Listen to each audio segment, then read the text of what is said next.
মুসলমান ভাইয়েরা শুধু আমরা নিজেরাই শুধু অনেক আইটেম ইমানদার হবো, মুমিন মুত্তাকিন হবো, মুসলমান হবো, এরকম না করে আমাদের প্রত্যেকের বাড়িতে স্ত্রী ছেলে মেয়ে যারা আছেন তাদেরকেও আমরা রমজানের মজা রাখার জন্য, রমজানের শিক্ষা আমাদের সকলের জীবনে বাস্তবায়ন করার জন্য উদ্বুদ্ধ করবো এখন থেকে। সম্মানিত মুসলমান ভাইয়েরা, আল্লাহ রাব্বুল আলামিন আমাদের রমজানের রোজা পালন করার যে তৌফিক করেছেন, এই জন্য আমরা সকলে আল্লাহর কাছে আমরা এই আবেদনই করব যে আল্লাহ রাব্বুল আলামিন যেন আমাদের এই রমজানের রোজা এবং বিভিন্ন ইবাদত দান খয়রাত সবগুলো কবুল করে নিয়ে আমাদেরকে পরিপূর্ণ মুসলমান হয়ে মৃত্যুবরণ করার তৌফিক দান করেন।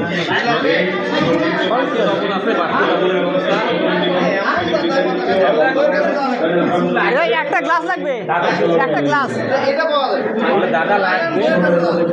পর্যায়ে আমাদের দেশের সংক্ষিপ্ত আকারে কথা রাখছেন বাংলাদেশ জামাত ইসলামী সোনারগাঁ মির্জাপুর ইউনিয়ন শাখার সম্মানিত জামাত সম্মানিত বিন্দু, আসসালামু আলাইকুম রাহমাতুল্লাহি ওয়া বারাকাতুহু। আজকে শেষ রোজা, শেষ ইফতার সামনে নিয়ে আমরা দোয়ার অপেক্ষায় আছি। আল্লাহ তাআলা যেন আমাদের এই রোজাগুলো কবুল করে, আমাদের গুনাহগুলো যেন মাফ করে দেয়। তবে একটা বিষয়, রোজার যে উদ্দেশ্য আমাদের কাছে এসেছিল, আমাদের সম্মানিত ইমাম সাহেব বলেছেন রোজার মাসে ভয় করে দিনের বেলায় হালাল জিনিস একমাত্র আমার ভয়, এই আমার ভয় তাকওয়া অর্জনের জন্য রোজা এসেছিল।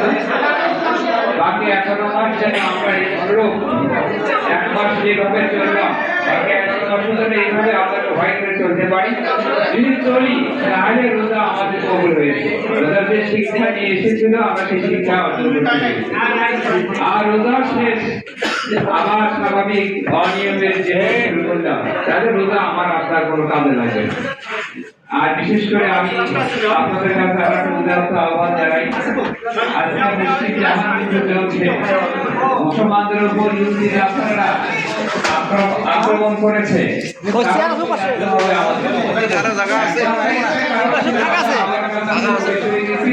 কোরআনকে ছেড়ে দিয়ে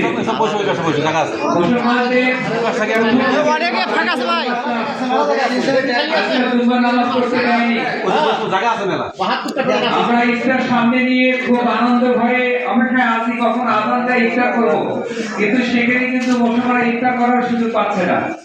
মুসলমানদের প্রথম কিবলা বাইতুল মুকাদ্দাস আল আকসা মসজিদে কিন্তু আজকে জুমা নামাজ পড়তে যায়নি ইহুদিরা এবং অনির্দিষ্টকালের জন্য বন্ধ ঘোষণা করে দিয়েছে। এটা মুসলমানদের জন্য খুব বেদনাদায়ক। আমরা শুধু আমাদের নিয়েও ভাবলে হবে না, গোটা জাহানের মুসলিমদের অবস্থা জানতে হবে কেন আমাদের এই অবস্থাটা হলো। এটা একটু পর্যালোচনা আত্মসমালোচনা করতে হবে। এই বিপদটা কিন্তু আমাদের উপর আসতে পারে, এটা আত্মভাবা হয়ে থাকতে দেবে না, আমাদের সংশোধন হতে হবে। সংশোধন হওয়ার একটি উপায় কোরআনের দিকে ফিরে আসতে, বাংলার দিকে ফিরে আসতে হবে, তাহলে আল্লাহ আমাদের উপর রহমত করবেন।